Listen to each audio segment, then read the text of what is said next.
Assalamu alaikum viewers. Today we are again live with new topic and new guest. और आज हमारे साथ guest हैं मोहम्मद मुआज साहब और आज हमारा टॉपिक होगा इमोशनल इंटेलिजेंस एंड एनएलपी। और मुआज साहब जो हैं ई कॉमर्स में एक्सपर्ट हैं, उसका एक्सपीरियंस रखते हैं, उसमें काम कर रहे हैं और plus he is certified NLP practitioner. Welcome to the show Muaz साहब। जी अस्सलाम वालेकुम, क्या हाल है आपके नावेद साहब? जी thank you so much for having me. तो मुआज साहब, इंट्रोडक्शन तो मैंने शॉर्टली करवा दिया, तो अभी चूंकि हम टॉपिक के ऊपर डायरेक्टली चलते हैं, क्या ख्याल है आपका? बिल्कुल ठीक है जी, बिल्कुल ठीक है। इमोशनल इंटेलिजेंस और एनएलपी के बारे में बताइए प्लीज। जी बिल्कुल जी। देखें, हम स्टार्ट करते हैं। पैटर्न में आपको थोड़ा सा बता देता हूँ। हम स्टार्ट करेंगे, will be talking about emotional intelligence. इसको मैं थोड़ा सा कंपेयर करूंगा।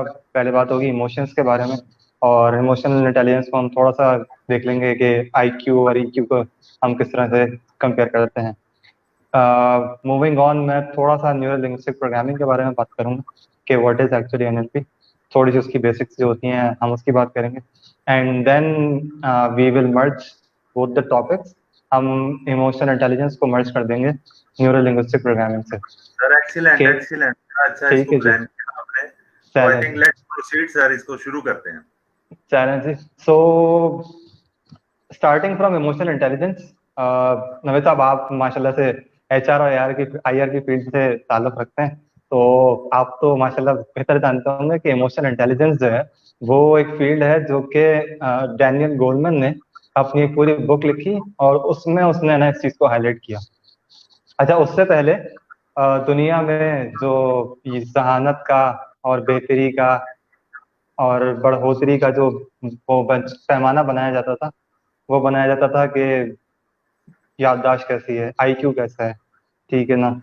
तो आईक्यू को बहुत इंपॉर्टेंस दी जा रही थी। लोग जो है वो आइंस्टाइन और न्यूटन के ना वो आईक्यू लेवल को ना बेंचमार्क बना के चल रहे थे। रट्टे लग रहे हैं धनाधन, मैथ्स के फॉर्मूले रटे जा रहे हैं और चीजें ना याद हो रही हैं।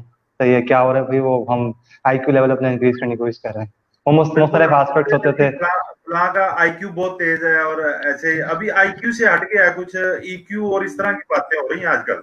जी जी जी, बिल्कुल बिल्कुल बिल्कुल। तो वो हुआ क्या कि माजरत के साथ के जो एक भेड़चाल में अंदर जब सब पड़ गए लोग, तो जो है वो उनको समझ में नहीं आया कि आईक्यू जो है वो काफी है लेकिन मुकम्मल नहीं है।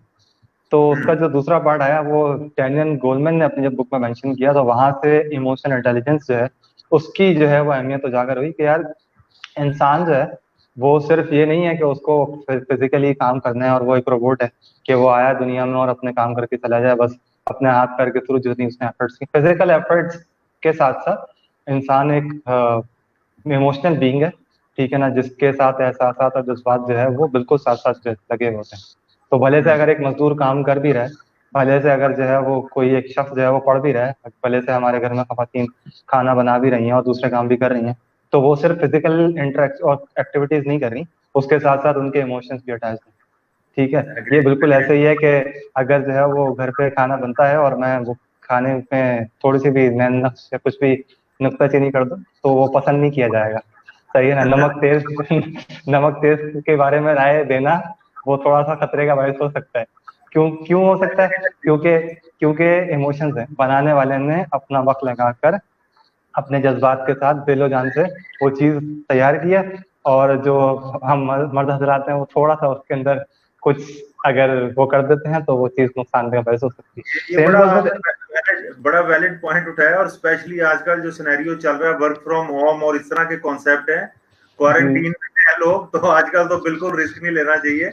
और राइटली हाईलाइटेड है कि ईक्यू उसके अंदर इन्वॉल्व होता है कि जो आपके लिए सर्व कर रहा है, कुकिंग कर रहा है, वो उसके अंदर सेंटिमेंट्स हैं, उसकी फीलिंग्स हैं, और उसको उसी तरह आपने रिस्पॉन्स देना है जो फर्दर उन फीलिंग्स को पॉजिटिव वेज दे। तो बिल्कुल बिल्कुल अगर आप नेगेटिव कुछ इनपुट उसमें देंगे तो वो तो बाउंस बैक कर देगा। डेफिनेटली। तो ये बात आती है हमारे इमोशंस की। जब दुनिया को रियलाइज हो गया कि यार सिर्फ आईक्यू नहीं, अब इमोशनल इंटेलिजेंस की बात की जाए, तो वहाँ पर जो है वो इमोशनल इंटेलिजेंस को और ना सिर्फ जिंदगी में बल्कि प्रोफेशनल लेवल के ऊपर भी बहुत अहमियत दी जाने लगी। सही तो सही। I remember there was an study that was carried on. थोड़ा सा नंबर्स की बात कर लेते हैं, डेफिनेटली हमारी ऑडियंस में कुछ नंबर रिलेटेड लोग भी होंगे। तो there was an study that was made on 2000 people, जिसमें जो है उन्होंने ईक्यू की इम्पोर्टेंस के बारे में मैनेजर्स से और लीडर्स से जो है वो फीडबैक मांगा था। So there was almost 2000 respondents, और उसमें से 71% of the people basically the HR professionals, they mention के हम जो है वो आईक्यू के मुकाबले में ईक्यू को ज्यादा अहमियत देते हैं। हम्म। तो मतलब काफी पुरानी स्टडी है और काफी मशहूर स्टडी है। तो इवेंचुअली इससे उनको समझ में ये आया कि ये सिर्फ वो नहीं है कि आप इमोशनल इंटेलिजेंस को जो है वो इम्पोर्टेंस देंगे तो उसका सिर्फ ये है कि आपने इमोशनली अवेयर बंदे को आपने हायर कर लिया। इमोशनली अवेयर बंदे को हायर करने का फायदा ये है कि वो काम को सिर्फ काम की तरह से नहीं करेगा, बल्कि काम को सोच समझ के उस पर अपना फीडबैक देके उसमें इम्प्रूवमेंट्स लाके और दूसरों लोगों को साथ साथ लेके चल के आगे बढ़ सकता है। अब ये हम चीज कह हमारे सकते हैं स्मार्ट स्मार्ट वर्क करेगा वो, यानी बिल्कुल बियॉन्ड बिल्कुल एक्सपेक्टेशन जो होते हैं वो लोग ईक्यू जी जी उससे शायद बेहतर होता होगा, इसलिए हम एनुअल अप्रेजल में कुछ लोगों को बियॉन्ड एक्सपेक्टेशन भी मार्क करते हैं।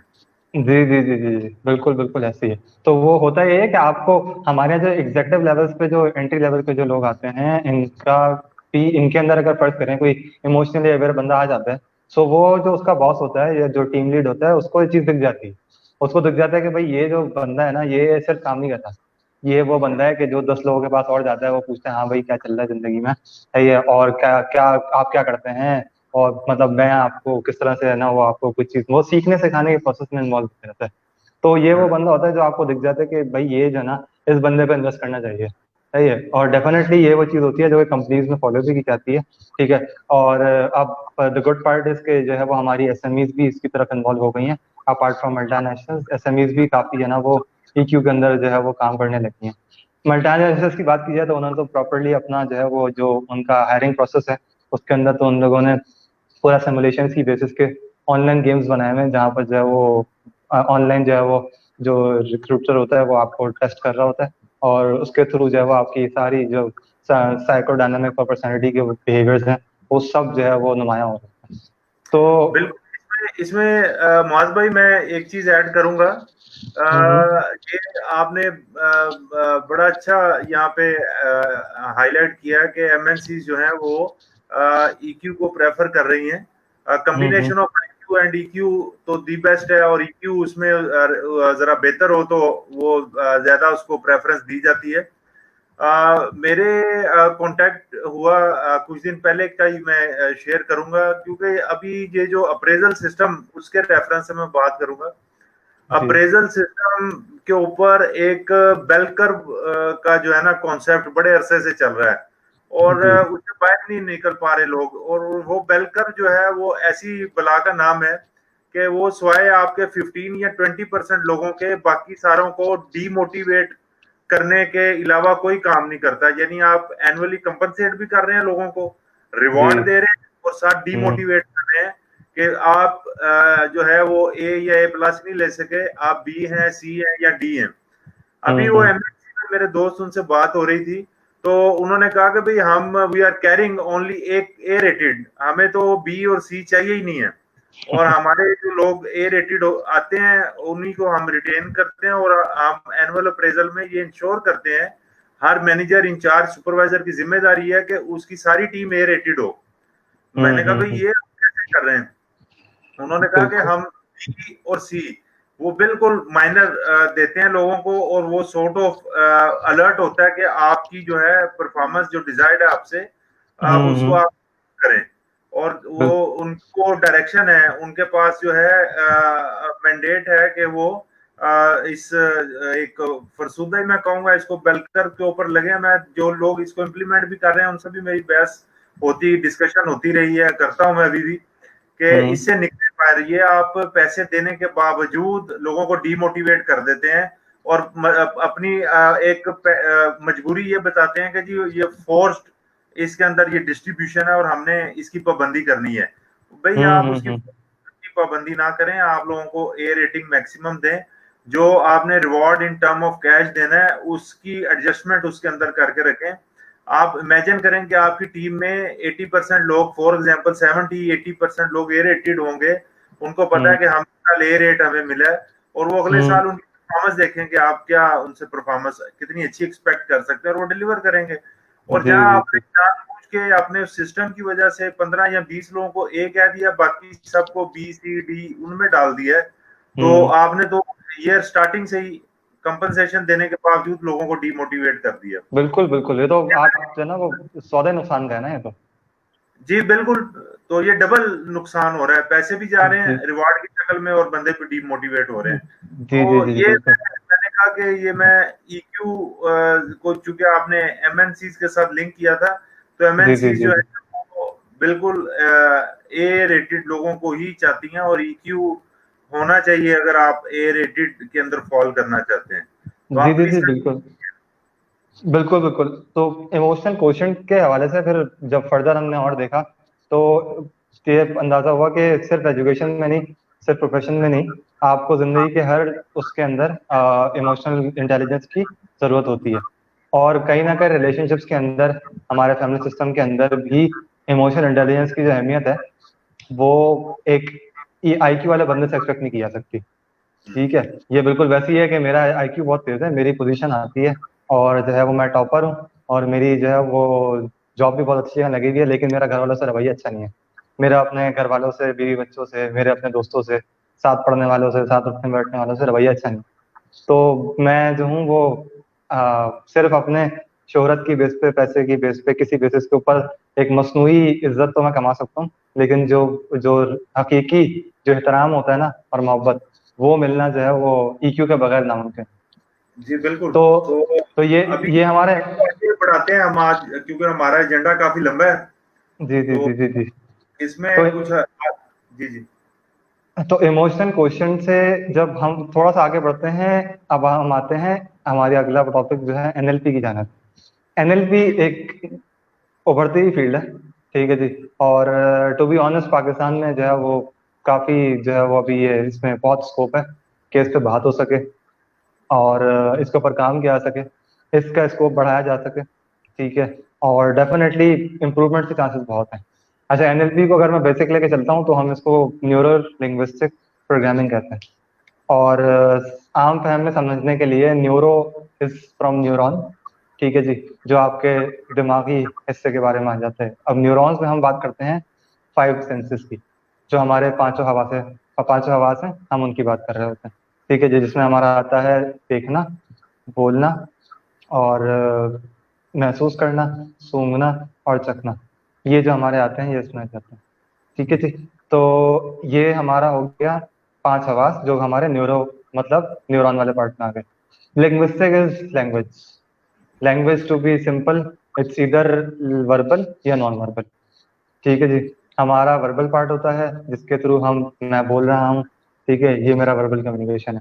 ठीक है, ये मैं डायरेक्शंस कर रहा हूँ, ठीक है, थम्स अप, ठीक है, थम्स डाउन, ये सब मेरा नॉन वर्बल कम्युनिकेशन है। मेरा बॉडी का पोस्चर, मेरा ये सर हिलाना, ये सब नॉन वर्बल कम्युनिकेशन है, और ये भी बहुत अहम पार्ट प्ले कर रहा होता है। ये आ गया हमारा लिंग्विस्टिक वाला part. Programming. Program is from program. Program क्या भाई?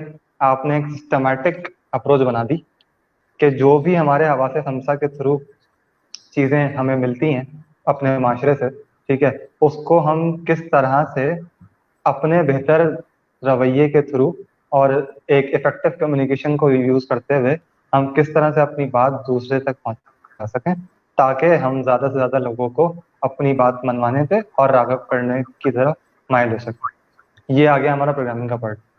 तो ये इसमें सिंपल हमारा।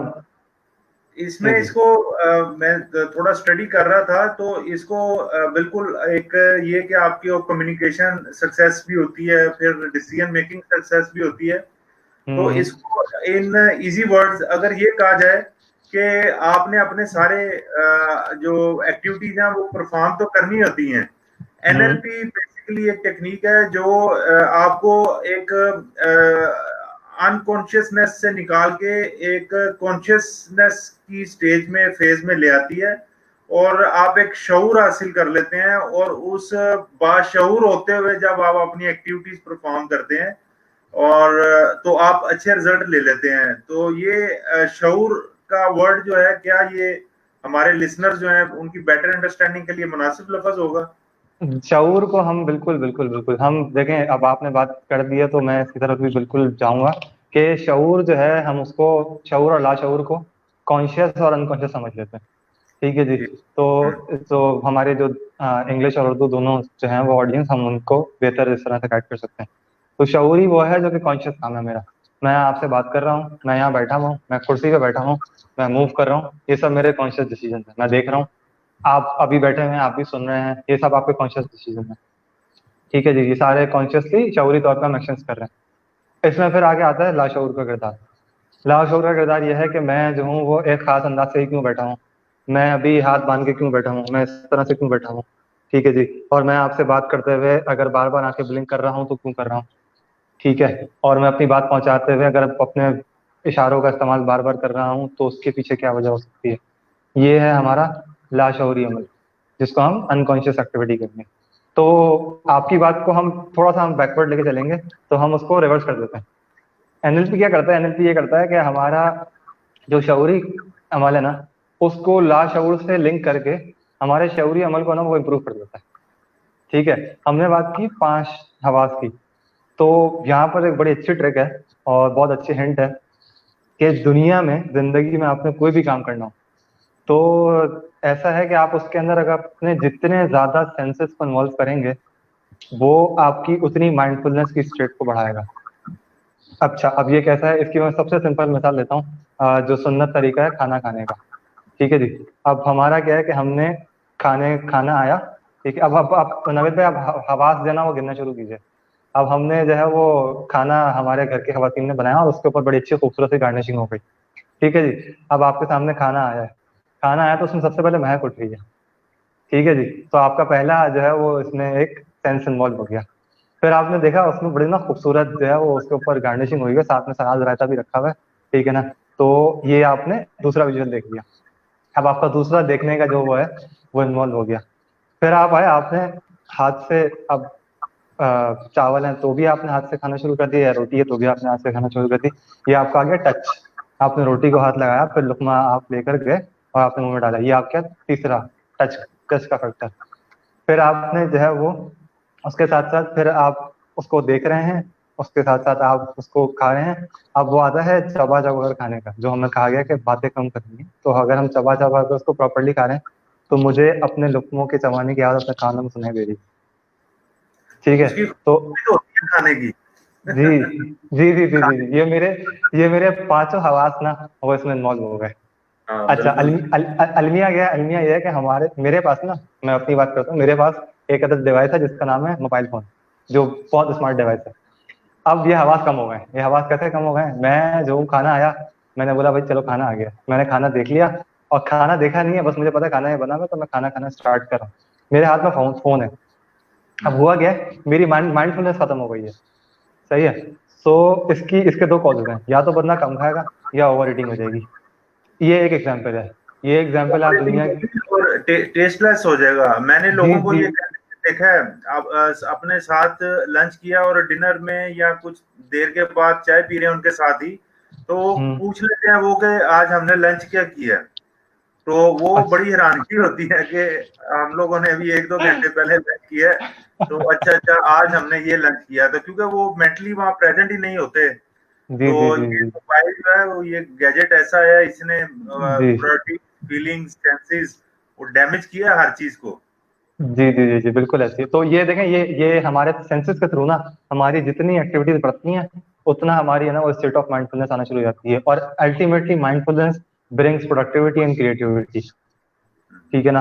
वो आपका इसकी सिंपल एग्जांपल अगर हम नमाज पे लेके जाएं, ठीक है ना, तो जितना मेरा खुशू व खुजू होगा, ठीक है ना, जिस खुशू व खुजू का मतलब क्या है कि मेरा हर हर उजू जो है वो इन्वॉल्व है। सही है। तो हर उजू के इन्वॉल्व होने का मतलब क्या है कि मैं मुकम्मल अपने तमाम हवास के साथ रब की जना वो परवरदिगार उसके हुजूर में मौजूद हूँ। अब ये क्या माइंडफुलनेस आ रही है, आपका खुद ब खुद ताल्लुक पैदा हो रहा है, आपको खुद ब खुद जना वो इबादत करने में मजा आ रहा है। तो ये इस तरह से हम अपने जो 5 हवास हैं, उनको इफेक्टिवली यूज करके हम जो है वो एनएलपी के थ्रू अपनी जिंदगी के मामलों को बेहतर बना सकते हैं। अच्छा, कहाँ कहाँ यूज होता है, इसका क्या स्कोप है, इसके बारे में थोड़ी बात कर लें तो पहली बात तो ये है कि पर्सनल यूज के लिए इट्स हाईली इफेक्टिव। आप no matter your professional success, no matter it's about money, no matter it's about your professional और पर्सनल एजुकेशन, आपका रिलेशनशिप, ठीक है, आपका जो है वो वेल्थ जनरेशन, ठीक है, आपका हैबिट चेंज, ठीक है, इन सब चीजों के लिए आपका जो है वो एनएलपी आपको असिस्ट कर रहा होता है। जो बेसिक फील्ड है जिसमें जो है वो ये बहुत ज्यादा यूज हो रहा होता है, that the common ones are HR, जो आपकी फील्ड है, एचआर और आईआर के अंदर डेफिनेटली इसका बहुत बड़ा रोल है, ठीक है। उसके साथ साथ सेल्स, मार्केटिंग, ठीक है, these are some of the major, वो जहाँ पर जो है वो सेल्स में स्पेसिफिकली बहुत ज्यादा होता है, जहाँ पर भी ह्यूमन इंटरेक्शन ज्यादा है, वहां पर अल्टीमेटली उन तमाम फील्ड्स के अंदर एनएलपी जो है वो सपोर्ट कर रही होती है। कुछ टेक्निक्स होती हैं मेनली, टेक्निक्स की बात कर लेता हूँ, डेफिनेटली जब हम आगे बढ़ेंगे तो हम इसके बारे में और डेप्थ में बात कर लेंगे, जो भी रेलिवेंट टेक्निक्स आएंगी।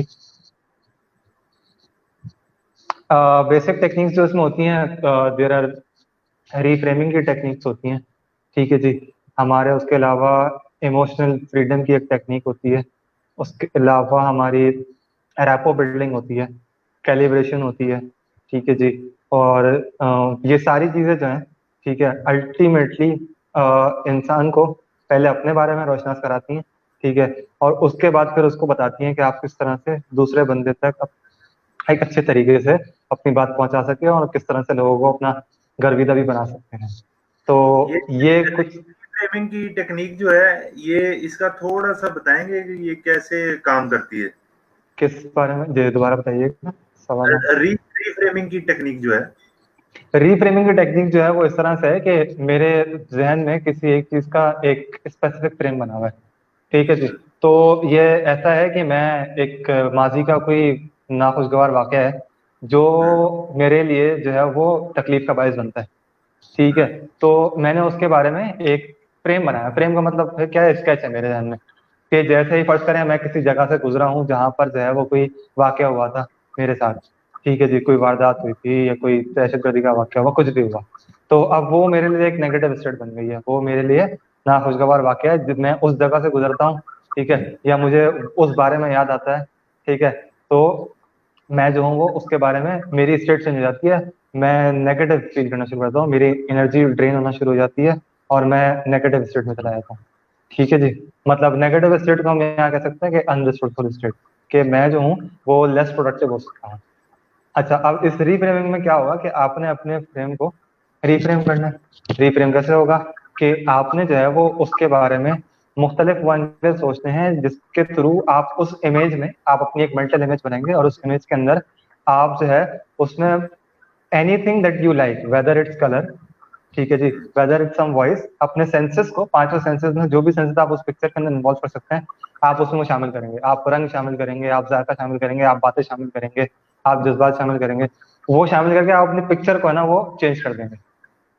उसके बाद फिर हम उसको सेट करेंगे, हम उसके ऊपर जो है ना वो टेक्निक अप्लाई करेंगे और उसके बाद फिर हम उसको चेक करेंगे कि अब की बार जब मैं उस जगह से गुजरता हूँ तो क्या मुझे वो नाखुशगवार वाकया याद आता है या मेरी जो रीफ्रेमिंग की जो मेरी नया फ्रेम बना है वो काम आ रहा है मेरे।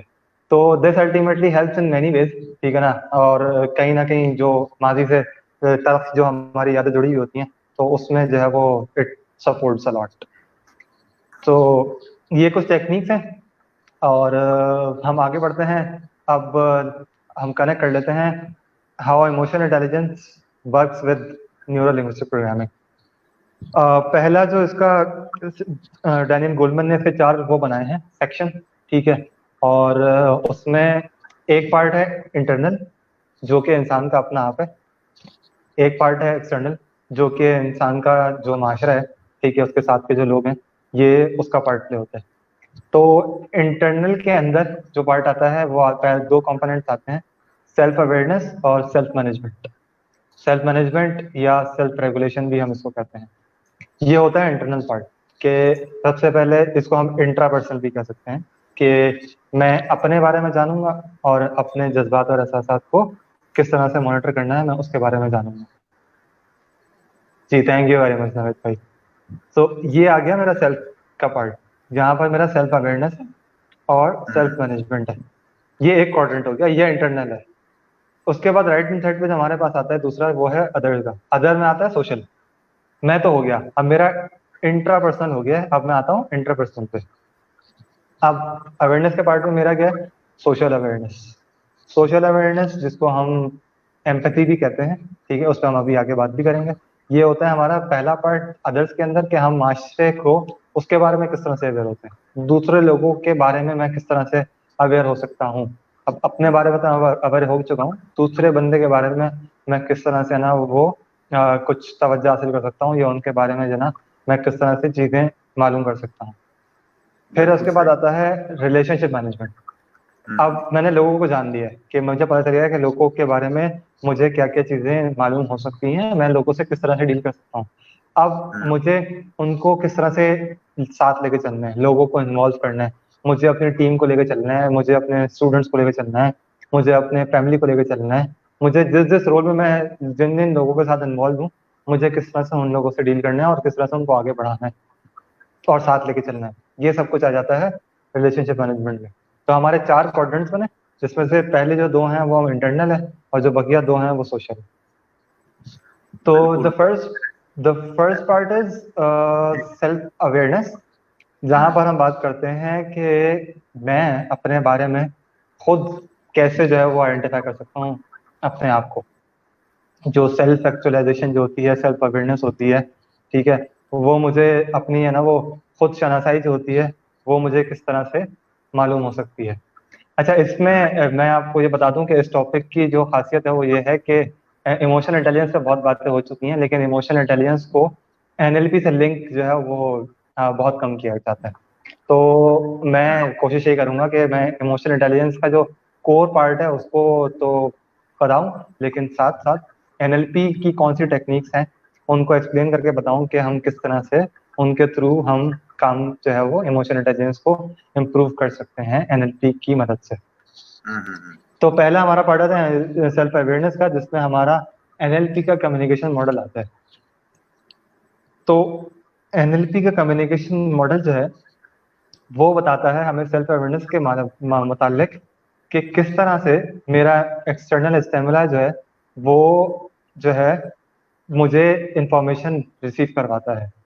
इंफॉर्मेशन के बारे में एक कॉमन फैक्ट ये है कि per second there are 2 million bits of per second there are 2 million bits of pieces and information that a human kind receives। तो मुझे एक एक सेकंड के अंदर 22 मिलियन तक की जो है वो इंफॉर्मेशन रिसीव हो रही है। अभी मैं हर सेकंड के साथ 2 million pieces of information receive कर रहा हूँ। अच्छा, इसमें से मजेदार बात क्या है, इसमें से जो प्रोसेस हो रही है नमित साहब, वो हो रही है सिर्फ 124 पीसेज ऑफ इंफॉर्मेशन। आप सोचें, एक सेकंड में मेरे पास आ रही है 20 लाख पीसेज ऑफ इंफॉर्मेशन, और प्रोसेस कितनी हो रही है? सिर्फ 124। तो ये अच्छा, काम ये कैसे? ये इसकी फिल्ट्रेशन ब्रेन कर रहा होता है, खुद ही कर रहा होता है? जी जी जी जी जी, बिल्कुल बिल्कुल बिल्कुल। ब्रेन के फिल्टर्स लगे हैं। ब्रेन के 3 फिल्टर्स, डिलीट, डिस्टॉर्ट और जनरलाइज। ठीक है जी।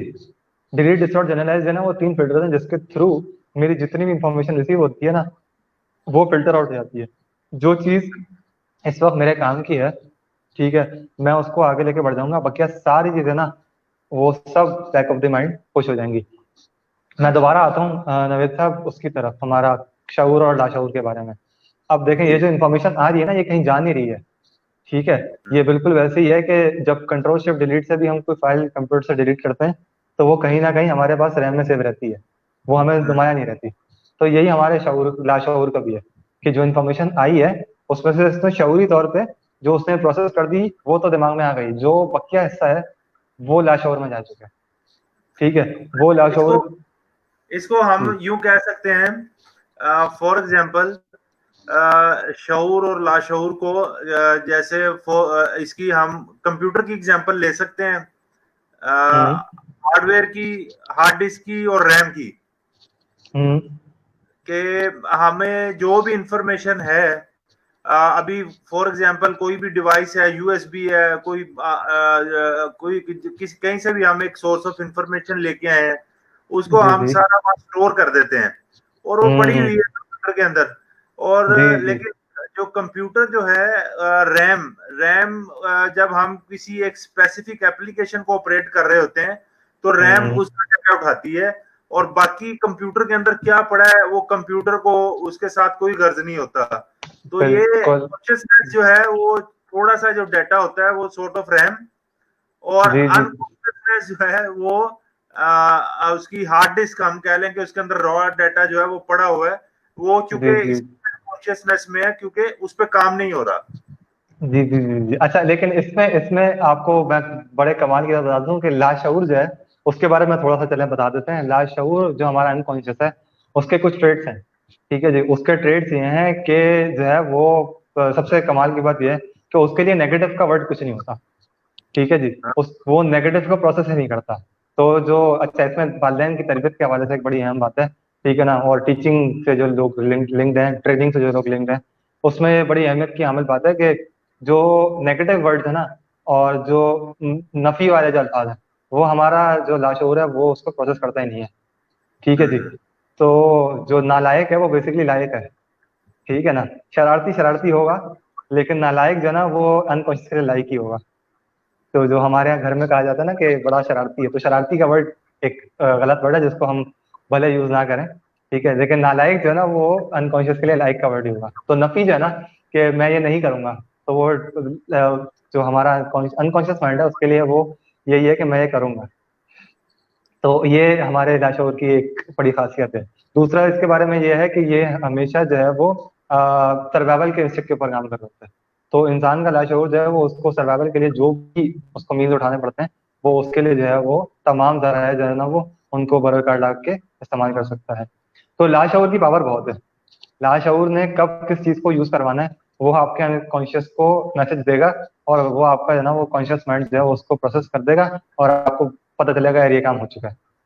हाँ, ठीक है हाँ, जी। हाँ, इसकी सिंपल सी मिसाल ये है कि अगर मेरी किसी शख्स से बहुत अच्छी जो है वो जान पहचान है, और उसके बाद फिर मेरा एकदम से है ना वो किसी बात पे उससे बहुत शदीद इख्तलाफ हो जाता है, तो मेरे अनकॉन्शियस के हिसाब से अगर मैंने मैंने दिल में कदूरत बिठा ली है, ठीक है, तो उसकी बेस और उसको माफ नहीं किया है, तो उसकी बेसिस के ऊपर मेरे अनकॉन्शियस के अंदर उसके बारे में बहुत ही कोई बुरे ख्यालात जो है वो शामिल हो चुके होंगे।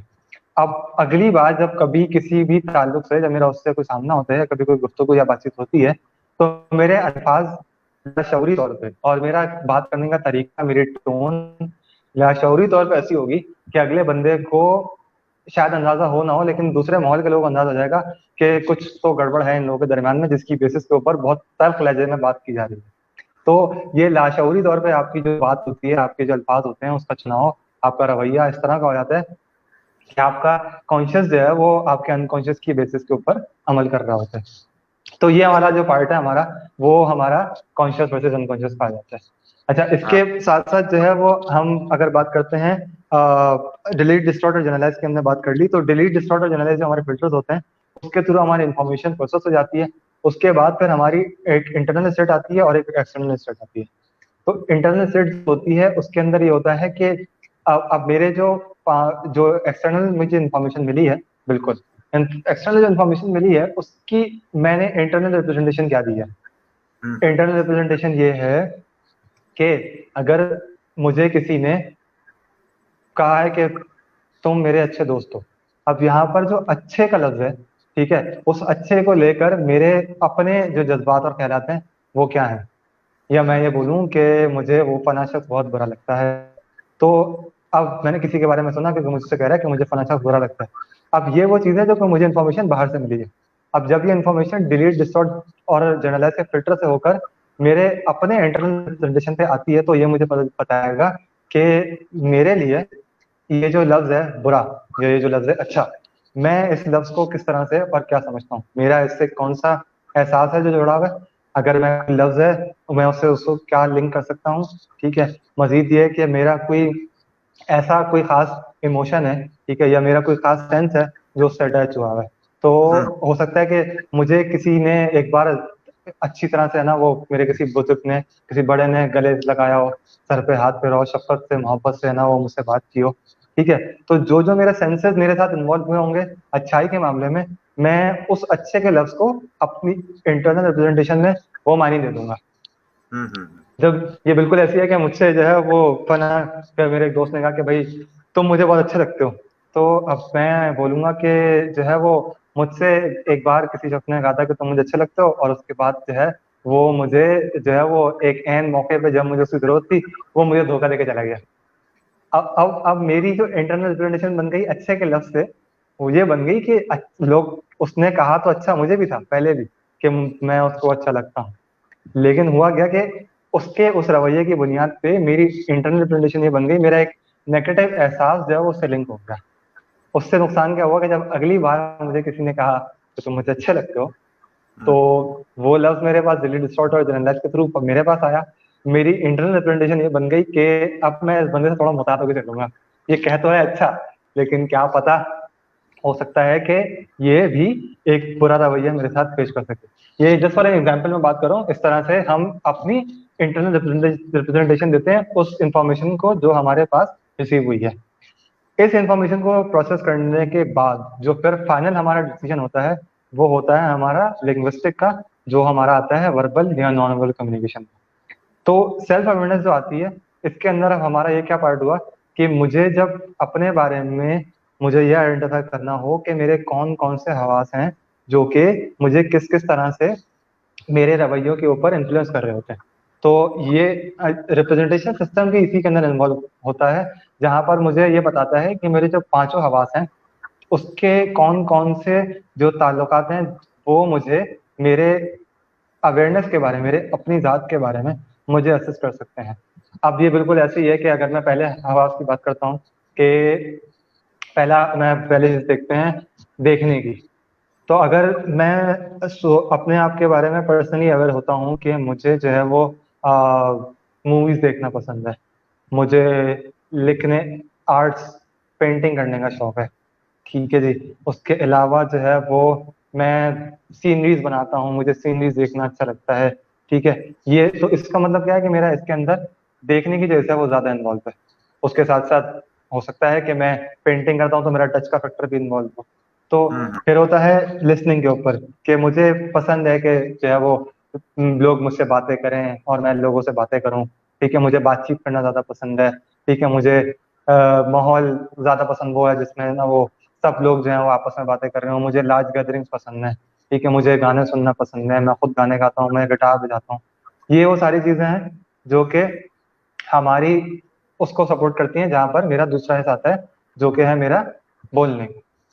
फिर आता है हिस्सा, मुझे लोगों से ज्यादा गहरी बातें, मुझे शायरी पसंद है, ठीक है जी। और जो है वो मुझे पसंद है कि लोग अपनी फीलिंग मुझसे शेयर करें। मैं बहुत कम लेकिन बहुत गहरी दोस्तियां बनाता हूँ। अब ये सब क्या है कि मैं अपने बारे में सोशली अवेयर हो रहा हूँ, और इसकी बेसिस के ऊपर मुझे पता चल रहा है कि वो कौन कौन से मेरे आवाज हैं जो कि मेरी शख्सियत के नुमाया पहलू हैं। इस सब की बेसिस के ऊपर मुझे ये पता चल जाएगा कि वो कौन कौन सी फील्ड्स हैं, वो कौन कौन सी चीजें हैं जिसके बारे में मैं अपने आप को अच्छी तरह से एक बेहतर इंसान बना सकता हूँ, और बेहतर जो है वो इस माशरे में अपने आप को इस्तेमाल कर सकता हूँ और लोगों की और अपनी फलाह कर सकता हूँ। तो ये सोशल जो सेल्फ अवेयरनेस होती है, उसमें जो है वो हमारा रिप्रेजेंटेशन सिस्टम और जो कम्युनिकेशन मॉडल है, ये हमें इस तरह से सपोर्ट कर रहा होता है। एक्सीलेंट जी, एक्सीलेंट। ये बड़ा कॉम्प्लेक्स मॉडल है और बड़ी आसानी से इसको आपने एक्सप्लेन किया जी। ठीक है जी, थैंक यू सो मच। आगे हम बढ़ते हैं, तो अब आता है दूसरा पार्ट। अब देखें, मैंने अपने बारे में तो जान लिया। ये रिप्रेजेंटेशन सिस्टम जो मैंने अभी बात की थी, ये उसी के बारे में है कि हम कौन कौन सी जो मेरी इंटरनल स्टेट्स होती हैं और उनकी जो रिप्रेजेंटेशन होती है वो किस तरह से हो रही होती है। तो ये वाला जो हमारा पार्ट था, ये हमारा सेल्फ अवेयरनेस में हम कवर कर चुके हैं। अच्छा, moving on to the next part, जहां पर मैं आता हूँ सेल्फ मैनेजमेंट के अंदर। अब सेल्फ मैनेजमेंट या सेल्फ रेगुलेशन, इसमें जो एनएलपी की हम टेक्निक यूज कर रहे होते हैं वो हमारी होती है एंकर की। अच्छा, एंकरिंग की जो टेक्निक है ये बहुत मजेदार है। ये यहाँ पर जो वर्ड्स भी लिखे हैं ये भी बड़े मजे के हैं। तो बेसिकली होता क्या है, इसको अगर मैं बहुत सिंपल अल्फाज में बात करूँ तो, कि एक हमारे मनपसंद जो लोग होते हैं, हमारी मनपसंद जो वाकयात होते हैं, मनपसंद जो हालात होते हैं, बेहतरीन जो हमारी यादें होती हैं, वो होती हैं जिसकी हम जब भी कभी उसको याद करें तो हम बहुत बेहतरीन हो जाते हैं, हम बोलते हैं यार बस मजा आ गया, ठीक है ना। कि जो है वो मैं फलां रिश्तेदार के यहाँ गया था और उनके घर पे जो मैंने बिरयानी खाई थी, बस उस जैसी बिरयानी तो मैंने कहीं खाई नहीं है। वो एक हाँ याद बना मेरे साथ जुड़ी हुई है। अच्छा, ये तो हो गया खाने की बात। चूंकि अल्हम्दुलिल्लाह हम अफ्तारी कर चुके हैं तो हम खाने की बात कर सकते हैं। तो दूसरी फिर हमारी बात आती है घूमने की। अब जगह से भी होता है। अब जैसे मेरी अपनी एक वो बड़ी अच्छी याद है कि मैं कश्मीर पॉइंट गया था। अब कश्मीर पॉइंट पे जो मेरा स्टे था, वहां पर वो घास के ऊपर लेट के आराम से जो है वो सामने पहाड़ियों का मंजर, ठीक है जी, और वो बेहतरीन खूबसूरत मंजर, बेहतरीन हवाएं, और माहौल में भीनी भीनी सी खुशबू। अब ये जो सारी चीजें ये मेरे साथ जुड़ गई हैं। अब ये क्या है, ये मेरी एक अच्छी अच्छी याद है। मुआज भाई, एंकरिंग को हम ये कह सकते हैं अपना इनर को चैलेंज करना, कुछ ऐसा भी है इसका इनसाइट के साथ नहीं नहीं कनेक्टेड नहीं, का? नहीं इनसाइड से बिल्कुल कनेक्टेड है, लेकिन मैं इस पे आता हूँ, इसको मैं बिल्कुल इसको मैं लिंक कर रहा हूँ। तो जी जी। अब देखिए, ये जो सारे वाकयात हैं, कोई अच्छे अच्छा खाना, किसी अच्छे शख्स के साथ बात करना। जैसे मुझे जो है वो अपनी इमीडिएट फैमिली में, फर्ज करें अपने वालिद साहब के साथ बैठ के गुफ्तगू करना ज्यादा पसंद है, ठीक है जी। तो अब या मेरे अपने भाई के साथ गुजारे हुए लम्हात बहुत अहमियत के हामिल हैं, या जो है वो मैंने अपनी बहनों से जो गुफ्तगू की है, मेरी अपनी वालदा से जो गुफ्तगू है, वो बहुत अहमियत के हामिल। अब ये वो अल्फाज होते हैं, ये वो लोग अफराद होते हैं जो कि हमारे दिल के बहुत करीब है, हमारी फैमिली। अब इनके साथ के जज्बात और एहसास हैं, ये जिंदगी भर याद रह जाने वाले हैं, ठीक है जी। हाँ हाँ। इनके साथ की गई पिकनिक, इनके साथ की गई जो है वो बातें, ये सब हमें याद रहती हैं। अब ये वो हमारे नुमाया और खुशगवार जो है ना वो एहसास हैं, जो कि हमें बहुत फायदा देते हैं, ठीक है जी। हम्म, अब एंकरिंग क्या करती है, एंकरिंग ये करती है कि भाई फर्ज करें, अगर आपने इस स्टेट को दोबारा लेकर आना, कि मैं जो हूँ वो बैठा हुआ हूँ, अपनी पढ़ाई कर रहा हूँ, और मुझसे जो है वो कंसंट्रेशन नहीं दी जा रही, और मैं वो पढ़ाई पे फोकस नहीं कर पा रहा हूँ, ठीक है। मुझे ये सवाल याद करने हैं और मैं सवाल याद कर नहीं पा रहा, या मैं अपनी जॉब पर हूँ और मुझे एक मुश्किल किस्म का एक वो आया है मेरे सामने पर्सपेक्टिव, और मैं जो हूँ उसमें फंस गया हूँ, और मैं जो हूँ स्ट्रेस में हूँ, और मुझे समझ नहीं आ रहा कि मैं क्या कर सकता हूँ। हम्म, एंकरिंग क्या करेगी, एंकरिंग ये करेगी आपके लिए कि एंकरिंग आपके लिए एंकर बना देगी। एंकर क्या बनाएगी, वो बोलेगी कि हम इसमें क्या करते हैं, हम करते हैं कि हम आपकी जो खुशगवार और एहसास वाली जो स्टेट होती है ना, हम उसको जो है वो लिंक कर देते हैं आपके किसी भी एक एक्शन से। अब हम्म, एंकर क्या होगा, कि मैं जो हूँ आपके स्पेसिफिक जो है वो आपके उंगली के ऊपर, या आपके शोल्डर के ऊपर, ठीक है ना, या माथे के ऊपर आपका एक एंकर सेट कर दूंगा। वो क्या होगा कि मैं आपको पहले याद ताज करा देता हूँ कि आपके खुशगवार एहसास जो हैं, आप उनको याद कर लेंगे, ठीक है जी। आपने उनको याद कर लिया, आपकी स्टेट बिल्कुल वही हो गई जो कि ऐसे थी कि जब आपने वो चीज जैसे खुद की हो, ठीक है जी।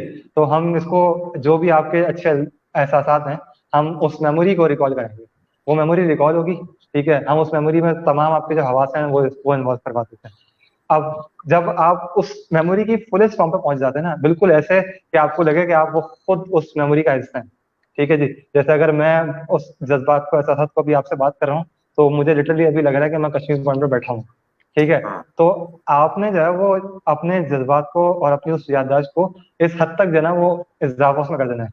जब वो इजाफा हो जाता है, तो क्या होगा, अब मैंने अपना एंकर सेट कर देना, मैंने अपने हम्म, बॉडी के किसी पार्ट के ऊपर, स्पेसिफिकली हैंड्स यूज होते हैं और फेस यूज हो रहा होता है, या शोल्डर यूज हो रहा होता है, हम फेस भी छोड़ के शोल्डर यूज कर लेते हैं, हम उसके ऊपर वो एंकर सेट कर देते हैं। एंकर सेट करने के बाद क्या होता है कि वो उस शख्स को फिर रिपीट कराया जाएगा।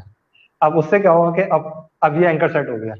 अब फर्ज करें कि मैं जो हूँ वो कल कला को मैं किसी काम में जो हूँ इन्वॉल्व हूँ, और मुझे ना वो परेशानी आ जाती है। अब मुझे पता है कि मेरा एंकर जो ना वो सेट है मेरे कंधे के ऊपर, ठीक है ना, और वो स्पेसिफिक जगह हो गई है जहां पर मैंने परेशानी के अंदर जैसे ही उस एंकर को फायर करना ना, और मुझे फौरन याद आया ना कि भाई मैं जो हूँ वो कश्मीर पॉइंट पर बैठा हूँ, और रावी चैनी चैन लिख रहा है, और बस जिंदगी बहुत बेहतरीन है। तो ये एंकरिंग क्या करती है, आपको अपने बारे में सेल्फ रेगुलेशन, अपने इमोशंस के बारे में आपको सेल्फ मैनेज करना सिखाती है। हम्म, कि देखें, हम हमें पता है कि इंसान वैसे से मजमूई जो है वो, उसके अंदर नेगेटिव फीलिंग्स भी है और पॉजिटिव फीलिंग्स भी है। अच्छा, होता यह है कि जब कोई सिचुएशन अराइव होती है, तो नेगेटिव फीलिंग्स जो है वो नुमाया होती हैं, ठीक है ना, और पॉजिटिव फीलिंग कम आती है, ठीक है। तो हमें अपने आप को उस नेगेटिव फीलिंग से निकाल के, या उससे बचाते हुए अपने आप को पॉजिटिव फीलिंग में लेकर आना हो, तो उसके लिए जो है वो एंकरिंग जो है वो बहुत बड़ा पार्ट प्ले कर रही होती है। तो हम क्या करते हैं, जैसे यहाँ पे मुख्तलिफ अल्फाज लिखे हुए हैं, अब मैं बोलता हूँ कि वो मैंने फला खाना खाया था, ठीक है ना, तो अब फर्ज करें कि मैं जो हूँ वो चिकन का बहुत शौकीन हूँ, चिकन मैं बहुत शौक से खाता हूँ, और आज जो है वो हो सकता है कि घर पे दाल बनी हुई हो, ठीक है जी, और जो है वो मुझे पता है कि मैं जो हूँ वो जैसे ही अपनी मैंने उंगली पे अगर अपना एंकर सेट किया हुआ है, तो मैंने अपनी बिरयानी के टेस्ट को ना पूरा रिवाइव रिकॉल करके अपनी है ना वो एक उंगली पे है ना वो एक एंकर सेट कर दिया।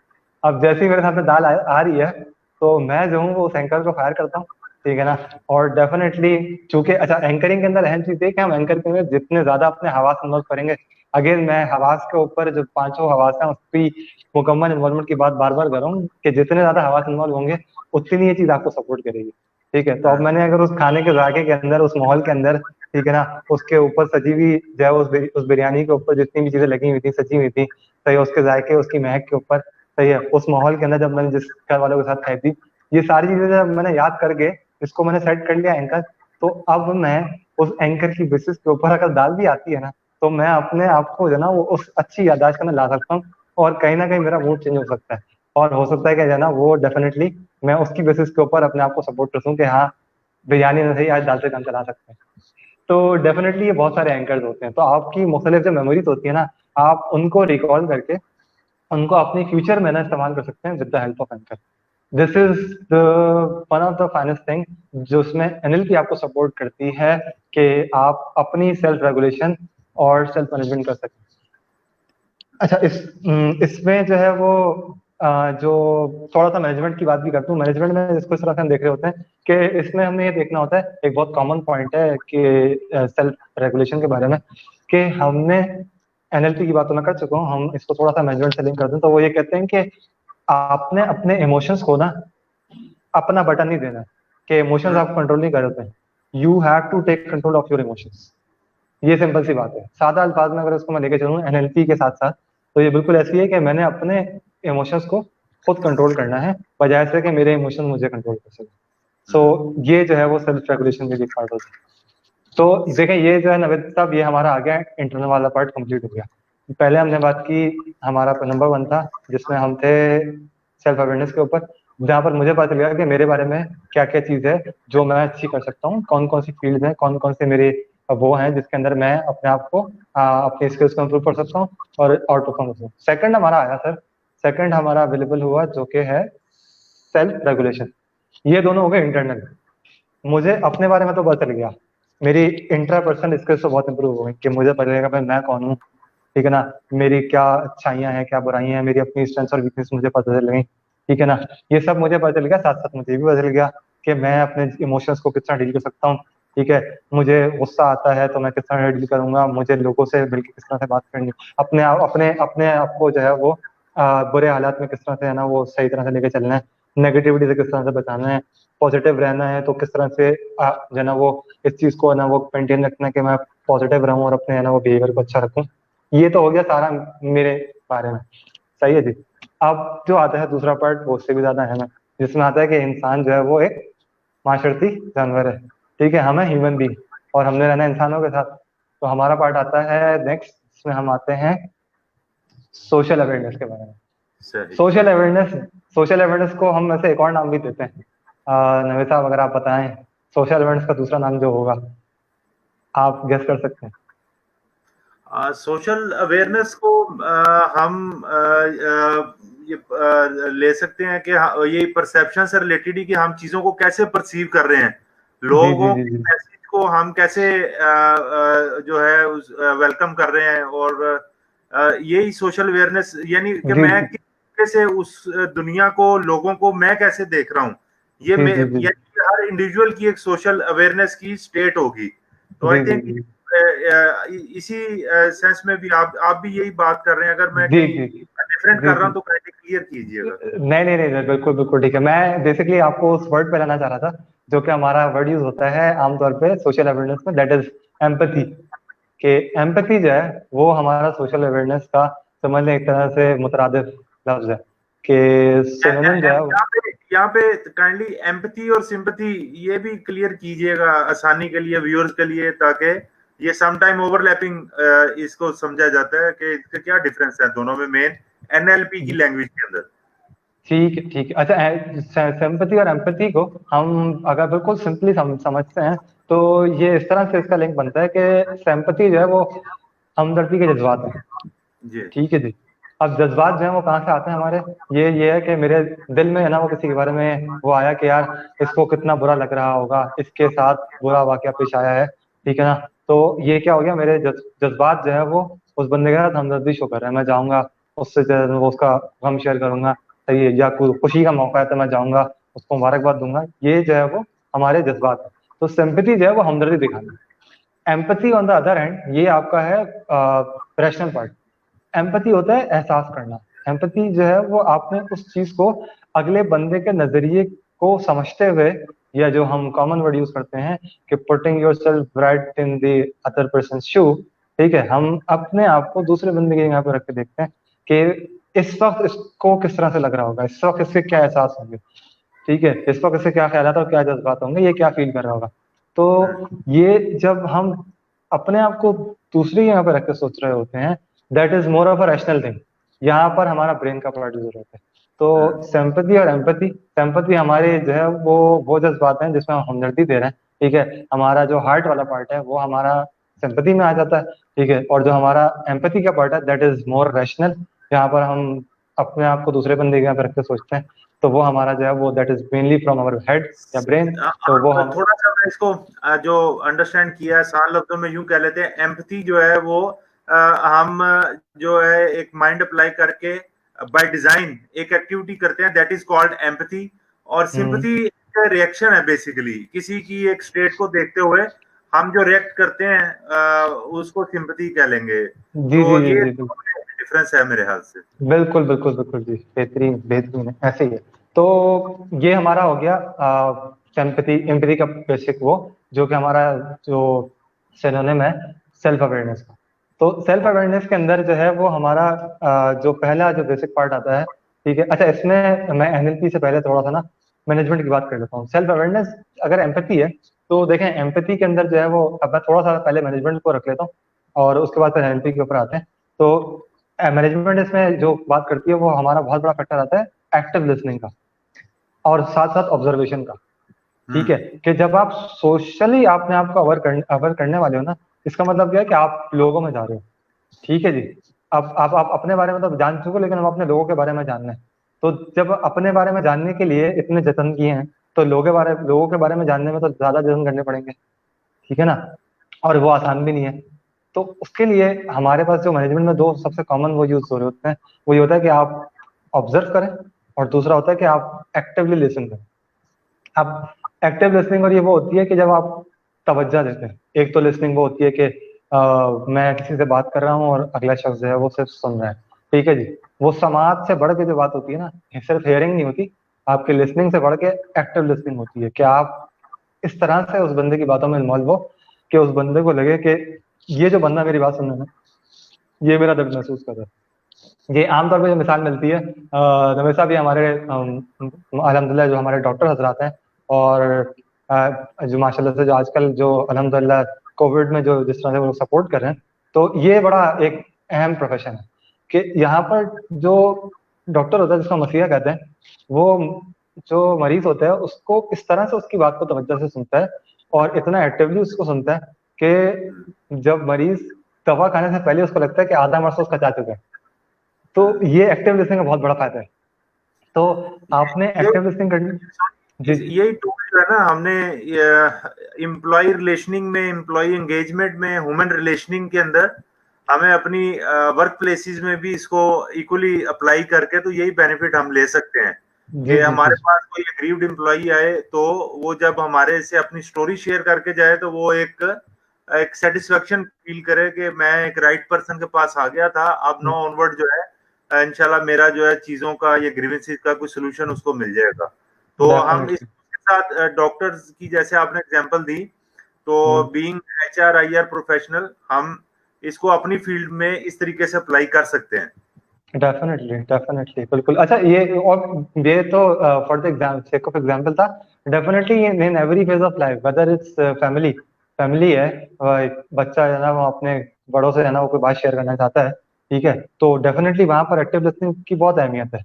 ठीक है जी। और इसमें तो साथ साथ मैं कहता हूँ कि जो तरबियत वाले लोग होते हैं, असातिज़ा हो गए वो, और हमारे माँ बाप हो गए, और जो हमारे जो सिखाने वाले मेंटोर्स होते हैं, इनके लिए एक्टिव लिसनिंग के साथ साथ ऑब्जर्वेशन की बहुत इंपॉर्टेंस होती है कि उस वक्त जो बंदा आया है वो किस हालत में है, हमने उसको ऑब्जर्व करना होता है। ठीक है जी। तो ये दो बेसिक मैनेजमेंट के वो हैं जो हमारा एक्टिव लिसनिंग का बहुत इंपॉर्टेंट पार्ट होता है, और साथ साथ जो है वो हमारा ऑब्जर्वेशन का पार्ट होता है। एनएलपी की अगर हम बात करते हैं तो एनएलपी के अंदर एक बड़ा मजेदार टेक्निक है, वो हमारी ऐसी है परसेप्चुअल पोजीशनिंग की।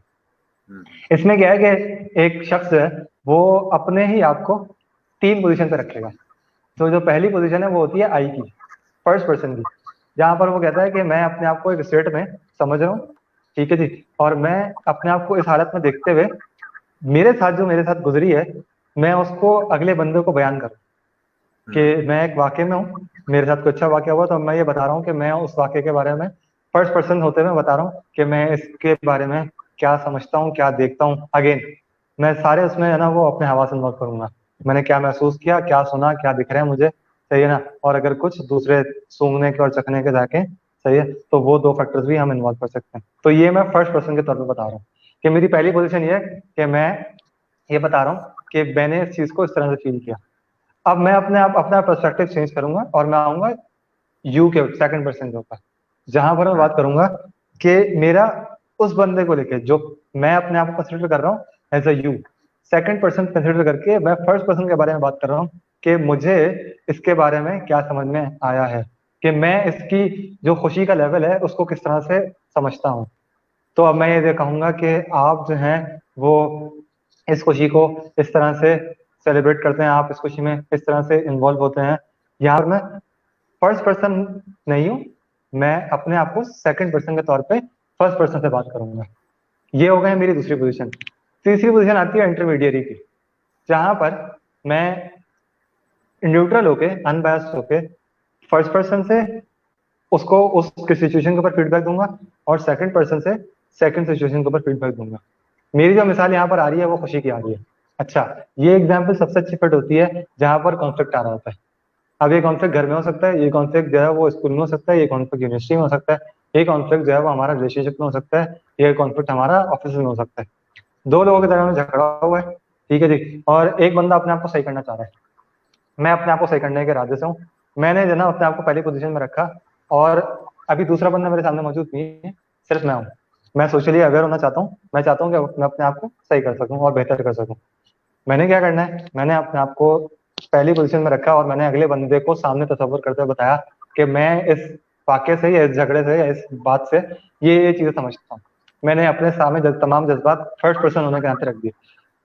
अब मैं अपनी स्टेट को चेंज करूंगा और मैं यू बन जाऊंगा कि दूसरा बंदा जो यहाँ मौजूद नहीं है, मैं उसके नजरिए से बताऊंगा कि इस वाक्य का, इस झगड़े का या इस बात का उसके नजरिए के हिसाब से क्या राय बनती है। फिर वो सेकंड पर्सन के तौर पे बताएगा एज अ यू कि मैं ये देखता हूँ, मैं ये समझता हूँ कि इस चीज को इस तरह से किया जा सकता है। अब मैं अपनी स्टेट चेंज करूंगा और मैं आऊंगा न्यूट्रल, थर्ड पर्सन बनके, जो कि अनबायस्ड है, बिल्कुल इंडिपेंडेंट।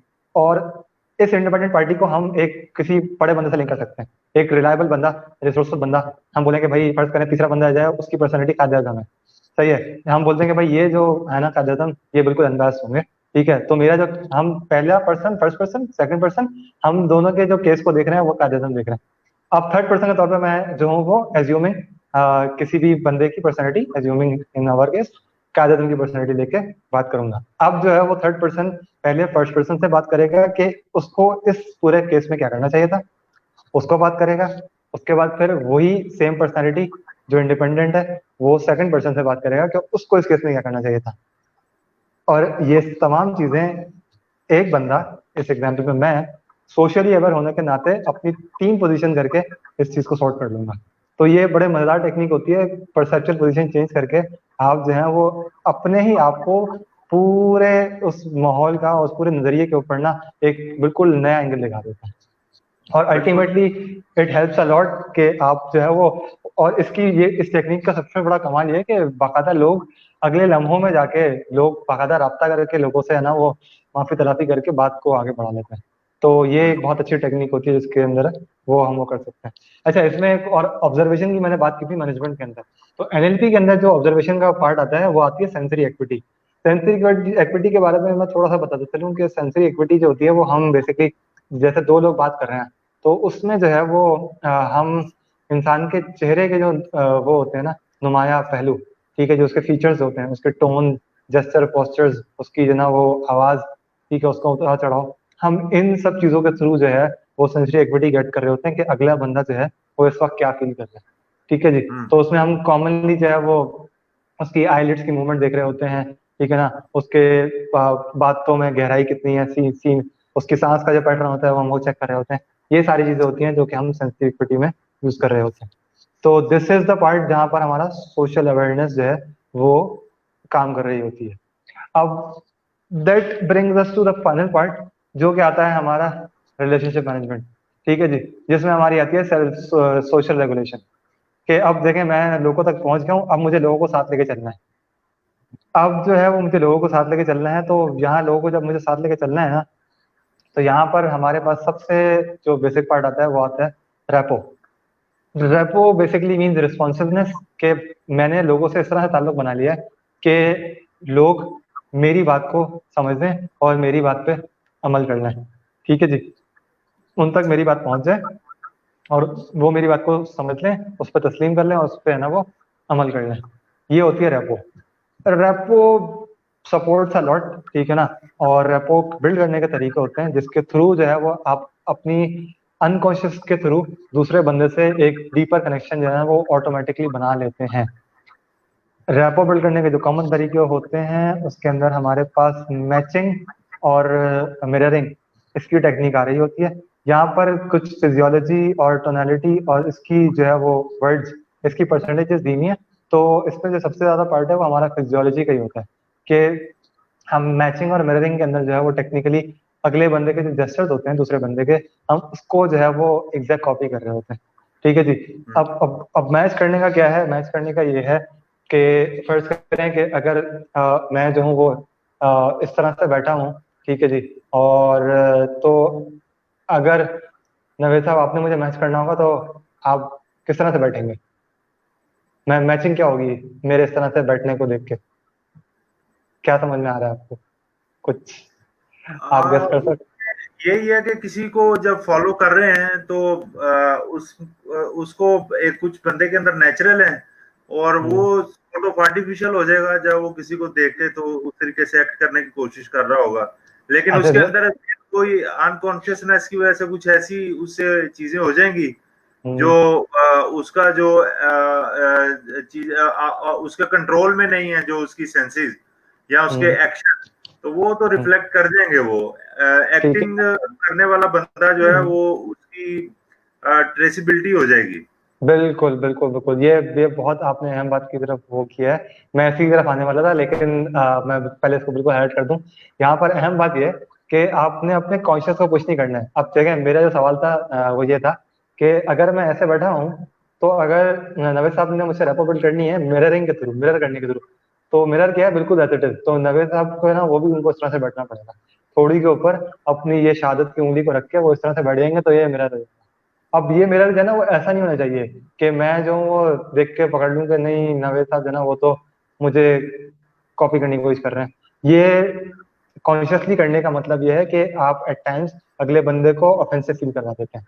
जितना आप इसको अनकॉन्शियसली ट्रेस करने की कोशिश करेंगे उतना आपका जो है वो अनकॉन्शियस लेवल के ऊपर डीपर कनेक्शन होगा।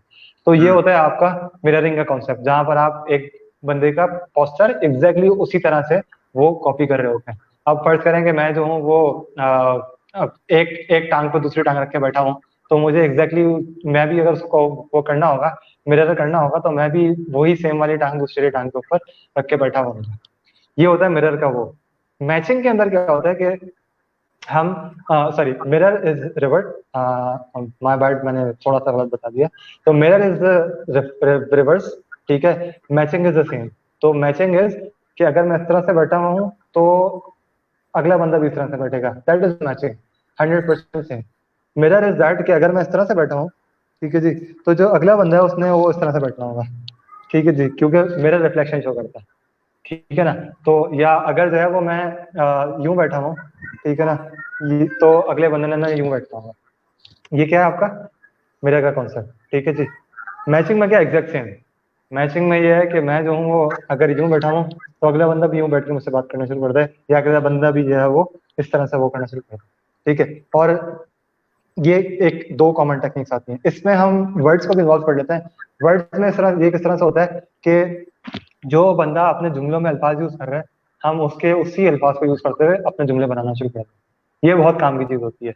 मेनली अनकॉन्शियस का जो पार्ट होता है वो होता है, इट्स हार्ड टू प्रैक्टिस, लेकिन डेफिनेटली वो प्रोसेस हो सकता है। जो कीपिंग इट वेरी सिंपल, अगर किसी ने प्रैक्टिस करनी हो तो ये बहुत मजे की चीज होती है कि आप अगले बंदे से उसके ही अल्फाज, जो नुमाया अल्फाज होते हैं, हर बंदे के गुफ्तगू में कुछ नुमाया अल्फाज होते हैं, आप उन्हीं को इस्तेमाल करते हुए अगर अपने जुमले से गुफ्तगू में शुरू इस्तेमाल करना शुरू कर दें, तो ये आप वर्ड्स के थ्रू, वर्बल कम्युनिकेशन के थ्रू आप उससे रैपो बिल्ड करना शुरू कर देते हैं। तो ये एक रैपो का पार्ट होता है। And the last part that is modelling. Modelling जो है वो एनएलपी की सबसे बेहतरीन टेक्निक है, जो कि बेसिकली ये बताती है कि you can replicate the behavior of any human being, any successful human being, ठीक है जी। मॉडलिंग आपको एम्पावर करती है कि आप जो है वो किसी भी कामयाब इंसान के तरीकों को रेप्लिकेट करके अपनी जिंदगी में अपना कर, ठीक है जी, किस तरह से अपने आप को जो है वो दूसरों के लिए क्या कहते हैं, बाय से अट्रैक्शन बना सकते हैं, और किस तरह से है वो आप अच्छे रिलेशनशिप जो है वो लोगों से बिल्ड कर सकते हैं। सो ये वाला जो सेकंड पार्ट है, ये हमारा हो जाता है सोशल अवेयरनेस, जहाँ पर हमारी एम्पैथी आ जाती है, हमारी जो है वो सेंसरी एक्विटी और परसेप्चुअल पोजीशनिंग आ जाती है। उसके साथ साथ हम बात हम की उसकी जहाँ पर हम ऑब्जर्वेशन और एक्टिव लर्निंग की बात करते हैं। एंड द लास्ट पार्ट कि जब हम सोशली अवेयर हो चुके हैं, तो अब हम सेल्फ मैनेजमेंट में आएंगे, तो हम रैपो को बिल्ड करना शुरू करेंगे, हम मॉडल करना शुरू करेंगे, और इसके through ultimately this helps a lot in leading the teams, ठीक है जी, in short being a leader, ठीक है जी। तो डैनियल गोलमैन जो है वो ये कहता है बेसिकली कि विदाउट इमोशन इंटेलिजेंस जो है वो आप सब कुछ हो सकते हैं, लेकिन आप लीडर नहीं हो सकते, ठीक है जी। मैं अच्छा टीचर भी हो सकता हूँ विदाउट इमोशनल इंटेलिजेंस, मैं अच्छा प्रोग्रामर भी हो सकता हूँ, ठीक है जी, मैं सब कुछ हो सकता हूँ, ठीक है, लेकिन जो है वो मैं अच्छा लीडर नहीं हो सकता। और लीडर जो है वो बेसिकली हम अपने यहाँ सिर्फ एक किसी पॉलिटिकल रोल या किसी जो है वो नेशनल पर्सनैलिटी, हम उसकी बात नहीं कर रहे, हम अपने जिंदगी के हर रोल के अंदर जो है वो एज अ लीडर जो है वो अपना पार्ट प्ले कर सकते हैं। सो ये जो सोशल अवेयरनेस का पार्ट है, इसके थ्रू जो है वो if you get into this, और जब आप इसके ऊपर अमल करते हैं, so this ultimately helps you a lot, you know, in managing teams, in you know helping others, growing others, ठीक है, and you know in short to be a good human being for yourself and for others. So this is, I guess, quite a comprehensive go. And anything else you want to add? Yeah. Excellent. आपने मौज भाई बड़ा इसको तमाम इसके four corners को बड़ा अच्छा कवर किया आपने लास्ट 1 आवर के अंदर, starting from self awareness, then self management, फिर सोशल अवेयरनेस और रिलेशनशिप मैनेजमेंट, जिसमें रैपो के हवाले से हमने इसको स्टडी किया। और जी जी अभी मॉडलिंग के ऊपर मैं दोबारा एक बात करना चाहूंगा। जी जी मॉडलिंग जी को हम ये कह सकते हैं कि हम जो सक्सेस स्टोरीज हैं उनको फॉलो करते हैं basically, ji ji so that के उनके पैटर्न्स को, उनके बिहेवियर्स को लर्न करें, और जो लोग सेम उसी पैटर्न पे अपनी वर्किंग कर रहे हैं, वही उनके गोल्स हैं, वही टारगेट्स हैं। तो एनएलपी जो है ये एक रास्ता दिखाती है कि आप इस तरीके से उनको फॉलो करते हुए वही अपने ऑब्जेक्टिव्स, गोल्स और मनाजिल वो तय कर सकते हैं, अचीव कर सकते हैं। एम आई राइट? डेफिनेटली डेफिनेटली डेफिनेटली बिल्कुल जी, 100%, 10 on 10। तो इसमें आज तो फिर हमें आपने जो हमारे अनकॉन्शियस के अंदर जो माइंड के या ब्रेन के वी कैन से जो पार्ट्स थे उनको भी एक्टिवेट करने के टूल्स आपने बता दिए कि जी जी उनको कैसे एक्टिवेट करना है, और उनको हमने इन interest of over job business जो है वो कैसे इसको यूटिलाइज करना है।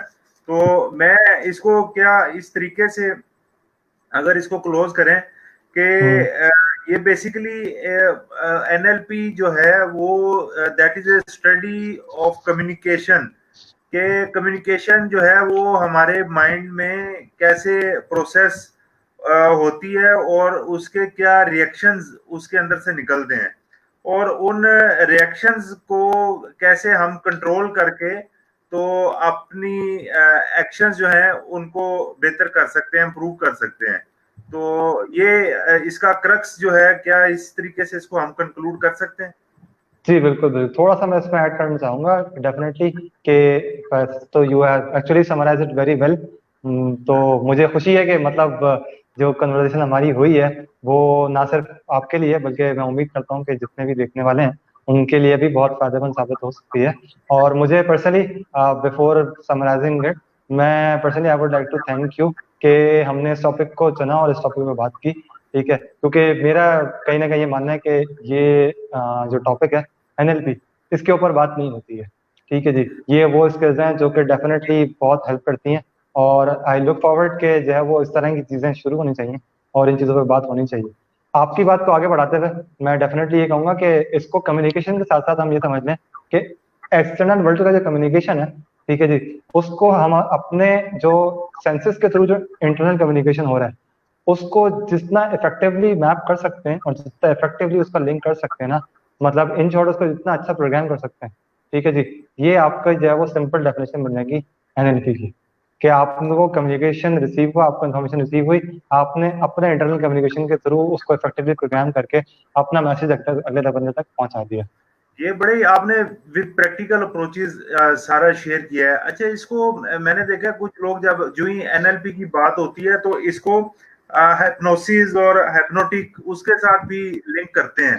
तो जी जी ये कोई इनका आपस में इंटरलेशन बनता है, और क्या वो इसको तो वो फिर मैजिशियन वाला हो जाता है कि वो उस लेवल पे चले जाए, या ये इसकी वो एक्सपर्टीज की स्टेज है कि हम अब बार बार प्रैक्टिस करके, practice makes the man perfect जो है वो हम प्रैक्टिस कर करके तो क्या उस स्टेज पे चले जाते हैं, इसका क्या इसके साथ रिलेशन बनता है?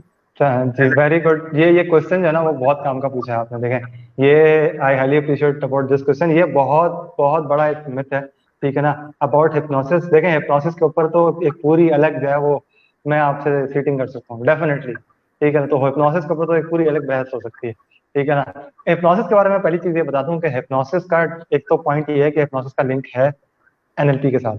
ठीक है जी, आपको अपने अनकॉन्शियस तक पहुंचने के लिए you have to have the skill कि आपको जो है वो हिप्नोसिस की जरूरत पड़ती है। ठीक है जी, क्योंकि हिप्नोसिस जो है वो अनकॉन्शियस तक पहुंचता है ना। अब अनकॉन्शियस का जो लेवल है वो डेप्थ है। ठीक है जी, जो हमारी ब्रेन की साइकिल्स होती हैं उसकी जो लेवल्स हैं उसके हिसाब से जो हमारी कॉन्शियस अवेयरनेस है वो उसकी जो वो बनती है, दैट इज 14 to 21 साइकिल्स पर सेकंड। ठीक है जी, फ्रॉम 0 to 21 की अगर मैं बात करूं, सही है जी। सो 14 जो है वो मेरा एक्टिव लेवल है, ये मैं अभी आपसे बात कर रहा हूँ। ठीक है, मैं हाथ हिला रहा हूँ, आपको देख रहा हूँ, आपसे बात कर रहा हूँ। ये मेरी 14 to 21 जो है वो मेरी साइकिल्स पर सेकंड होगी मेरे मेंटल ब्रेन की। ठीक है, इसको मैं लोअर करना शुरू करूंगा। ठीक है जी, तो मैं आऊंगा 10th के ऊपर। 10th मेरी आती है ऑप्टिमम लर्निंग स्टेज। 10th के ऊपर मेरा कॉन्शियस और अनकॉन्शियस बराबर रहेगा। उससे नीचे तक आने के बाद फिर मेरा जो अनकॉन्शियस का एक्सेस है ना उसका रास्ता खुलता है। अब आप मुझे बताएं कि अगर अभी आप जाग रहे हैं अपने हवास के साथ मुझसे गुफ्तगू कर रहे हैं, how is that even possible कि डायरेक्टली जो है वो आप 14th लेवल से 7 पे या 4 पे या 0 पे आ जाए? ये तो नहीं, ये कोई, हाँ जी। जी जी जी, ये कोई बटन का स्विच तो है नहीं कि जो है वो मैंने ना वो प्लग को अनप्लग कर दिया और सब चेंज हो गया। सो ये स्टेजेस हैं डेफिनेटली आपको, आप कॉन्शियस से, ठीक है ना, अनकॉन्शियस तक पहुंचने के लिए आपको अपने शऊर से लाशूर तक पहुंचने के लिए डेफिनेटली वो जरूरत होती है हिप्नोसिस की। हिप्नोसिस को जो लोग ये समझते हैं कि मैजिशियंस और ये वो जो एक मिथ्स बने हुए हैं कि भाई वो लोग जो हैं वो हिप्नोटाइज करके ये कुछ भी काम करवा लेते वो हैं और पेंडल खाते हैं और कहते हैं इसको देखें, और वो पता नहीं ड्यूरेशन कितनी होती है। वैसे उसको तो मैं भी देखूं 5 7 10 मिनट तो वैसे बंदा देख देख के भी नींद आ जाती है। तो उसके तो उसका क्या कमाल है? देखिए उसका डेफिनेटली कमाल है, लेकिन मैं यहाँ पर ये बात वादे करते चलूँ कि हिप्नोसिस को लेके ये जो मिथ्स है ना कि लोग कहते हैं कि कोई मुझसे कुछ भी काम करवा लेगा, that is truly 100% a myth. ठीक है ना।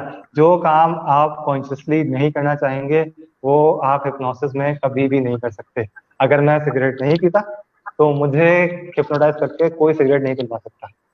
ठीक है जी। तो मैं यहाँ पर मुझे खुशी है कि मैं इस प्लेटफॉर्म पर बात कर रहा हूँ। ठीक है ना। सो डेफिनेटली हिप्नोसिस तो खैर ultimately it's a very big field like NLP, और डेफिनेटली इन दोनों का लिंक भी है। लेकिन यहाँ पे मैं थोड़ा सा मिथ के बारे में बात करूँ तो ये जो मिथ्स है ना, ये जो कि आपको कोई भी हिप्नोटाइज कर लेगा और कुछ भी आपसे करवा लेगा एंड थिंग्स लाइक दैट, तो ये जो है वो प्योरली अ मिथ।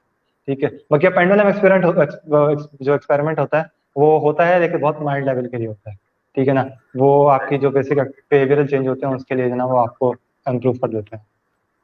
चले मुआज भाई, कोई लास्ट इसको सारी जो हमारी डिस्कशन थी, क्योंकि हम्म हम ये सारे HR IR फील्ड वाले लोग यहाँ पे हैं, तो हम्म के अंदर हमें जो है ना ये सारा कनेक्ट करके, तो कैसे आप इसकी इम्पोर्टेंस हम लोगों के लिए देखते हैं कि NLP को हमें लर्न करना चाहिए और इसकी ट्रेनिंग लेनी चाहिए, और ये हम्म। हमारी जॉब्स के अंदर जो है इसकी को वैल्यू किस हद तक आप देख रहे हैं? जी बिल्कुल। तो फर्स्ट ऑफ ऑल तो देखें, इसमें चूंकि एनएलपी बहुत वास्ट फील्ड है and the good part is के हमारा टॉपिक जो है वो है भी इमोशनल इंटेलिजेंस का, जिसमें हमने दो पार्ट्स रखे हैं। तो मैं अल्टीमेटली एनएलपी को लिंक लाजमी करूंगा अपने इमोशनल इंटेलिजेंस से, कि जब तक जो है वो मुझे अपने बारे में नहीं पता चलने वाला ना, मैं दूसरे के लिए कुछ कर ही नहीं सकता। ठीक है जी। हम्म। तो सबसे पहले जो आता है ना वो बात आती ही इंट्रापर्सनल की है, कि मुझे अगर अपनी स्ट्रेंथ अपनी वीकनेसेस अपने बारे में कुछ नहीं पता होगा तो देर इज नो पॉसिबिलिटी कि मैं अपने स्टूडेंट को, अपने सगे भाई को, ठीक है ना, अपने बेटे या बेटी को, ठीक है ना, अपने जो है वो एम्प्लॉय को, अपने सबॉर्डिनेट को ट्रेन कर सकूं, इम्प्रूव कर सकूं, गाइड कर सकूं, मेंटोर कर सकूं या हेल्प कर सकूं। ठीक है। तो it all start from your own self. ठीक है। पहले जो है ना वो सबसे पहले अपने बारे में, ठीक है, जो हमने इमोशनल इंटेलिजेंस का टॉपिक लिया ना, वो डेफिनेटली बिल्कुल इस लिहाज से सही है कि आपका एनएलपी जो है वो आपको सबसे पहले बताएगा कि भाई आप खुद कौन है। सही है। आपकी अपनी स्ट्रेंथ्स और वीकनेसेस क्या हैं। सही है। आप क्या अच्छा कर सकते हैं, क्या बुरा कर सकते हैं। ठीक है ना। किन किन एरियाज के अंदर आप जो है वो अपने आप को इम्प्रूव कर सकते हैं, किन किन एरियाज में अपने आप को आप पीछे हटा सकते हैं। ठीक है जी। मैंने बड़ी एक अच्छी वो सुनी थी कि जिंदगी में आपको ये पता होना जरूरी है कि आपने क्या करना है, उसी के साथ साथ आपको ये पता होना जरूरी है कि आपने क्या नहीं करना। ठीक है ना। हाँ, तो बिल्कुल। ये भी जरूरी है। तो दोनों चीजें ना बिल्कुल देखो you know side by side. तो सबसे पहले हमारा आता है एनएलपी आपको ये बताए कि भाई आपको सेल्फ इम्प्रूवमेंट के ऊपर बात करें, आपको इस हद तक जो है वो स्ट्रांग बना दे, ठीक है ना, कि एक्सटर्नल फैक्टर्स जो है वो आपके ऊपर इन्वॉल्व भी ना हो, आपके ऊपर इम्पैक्ट बहुत कम कर दे। ठीक है ना। तो ये आपको सपोर्ट करेगा एनएलपी सबसे पहले तो आपकी इनर जो है और जो आपकी सेल्फ है उसको लेके। Then comes your second part, जहां पर आपकी टीम्स आती हैं। ठीक है ना। जहां पर आपके एम्प्लॉयज आते हैं। ठीक है ना। जहां पर आपके एम्प्लॉय रिलेशन आते हैं, जहां पर आपकी मैनेजमेंट और इंडस्ट्रियल रिलेशन आती है, कि जहां पर आप लोग जो है वो यूनियंस की और मैनेजमेंट की जो है ना वो जो निगोसिएशन होती हैं, वो सारी चीजें आ जाती हैं। ठीक है। फिर इसके बाद again moving on to just not specifically, मैं तो जनरल बात करूंगा, इस मूविंग ऑन टू फैमिली, जहाँ पर आपका फैमिली रिलेशन आ जाता है। ठीक है। जहाँ पर मुझे अपने पार्टनर से किस तरह ताल्लुकात रखने हैं, यहाँ पर मुझे अपने बड़ों से किस तरह ताल्लुकात रखने हैं, अपने छोटों से किस तरह ताल्लुकात रखने हैं। ठीक है। अपने पड़ोसियों से, अपने मोहल्ले वालों से, ठीक है ना, अपने बुजुर्गों से, सबसे। फिर अपने स्टूडेंट से किस तरह से, अगर मैं टीचर हूँ तो उनसे किस तरह से रास्ते रखने। ठीक है ना। तो ऑल इन ऑल अपनी सारी फील्ड के अंदर मुझे दूसरों से किस तरह ताल्लुकात रखने, ये भी मुझे अल्टीमेटली एनएलपी इसमें असिस्ट कर रही होगी।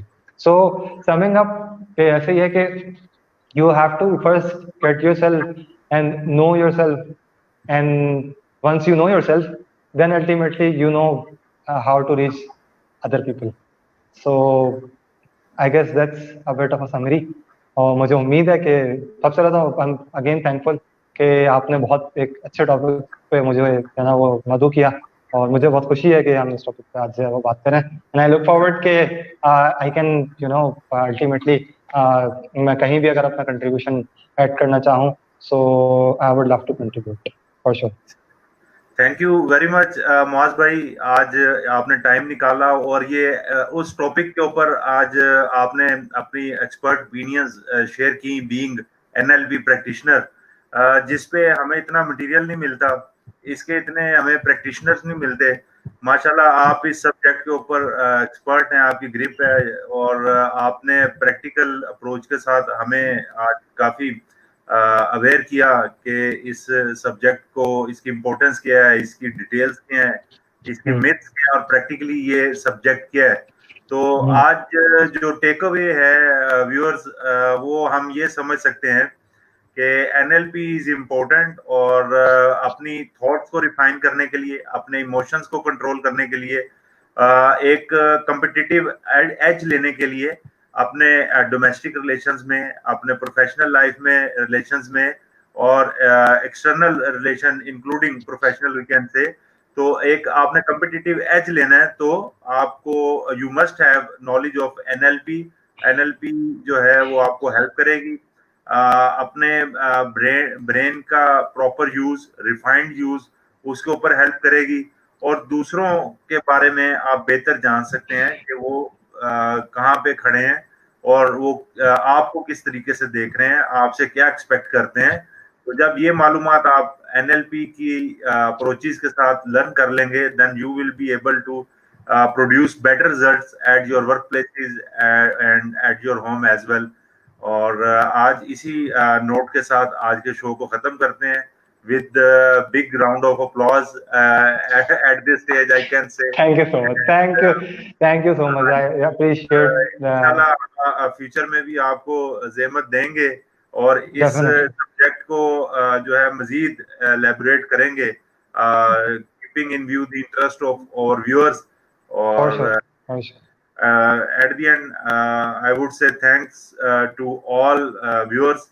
और इंशाल्लाह with new subjects जो है, with new host, with new guest, जो होस्ट भी हमने अब टीम ऑफ मॉडरेटर्स प्रिपेयर की है, तो इंशाल्लाह इसमें भी स्वैपिंग करते रहेंगे।